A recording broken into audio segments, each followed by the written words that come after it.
جنگل کی پیاری شالی دوسرا حصہ۔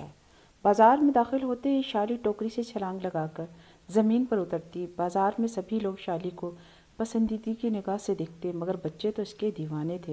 وہ اس سے کھیلتے اور کچھ نہ کچھ کھانے کو بھی دیتے، بلکہ چند بچے تو شالی کو ہی خریدنے کی ضد کرتے، مگر شالی بڑھیا کے پاؤں سے لپٹ جاتی۔ وہ بڑھیا کے علاوہ کسی اور کو اپنا مالک تصور ہی نہیں کر سکتی تھی۔ ادھر بازار میں بڑھیا کی خوبصورت نازک ٹوکریاں دیکھتے ہی دیکھتے فروخت ہو جاتی، کیونکہ یہ ٹوکریاں خریدنے والوں کے لیے بہت کارآمد ثابت ہوتی۔ یوں گاؤں کا یہ بازار بھی بڑھیا اور شالی کے بغیر ادھورا تھا۔ ایک رات جب چاند اپنے پورے عروج پر تھا، بڑھیا دن بھر کی تھکی ہاری اپنے جھونپڑے میں آرام کر رہی تھی اور شالی اس کے پاؤں پر بیٹھی اونگ رہی تھی۔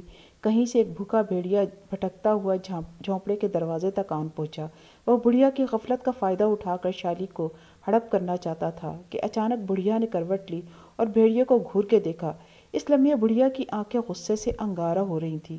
بڑھیا پہ نظر پڑتے ہی بھیڑیے کے اوسان خطا ہو گئے اور وہ اپنی گردن لٹکائے سہما سہما وہاں سے چل دیا۔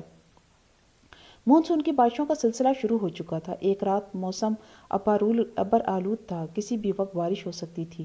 بڑھیا اور شالی اپنے جھونپڑے میں آرام کر رہے تھے کہ یکایک بارش شروع ہو گئی اور پھر دیکھتے ہی دیکھتے بارش نے طوفانی صورت اختیار کر لی۔ دھوپ کو لینے بعد تیز ہوا کی شاید آندھی اور آندھی کا ایسا شور جیسے بہت سے درخت تڑ تڑ گر رہے ہوں۔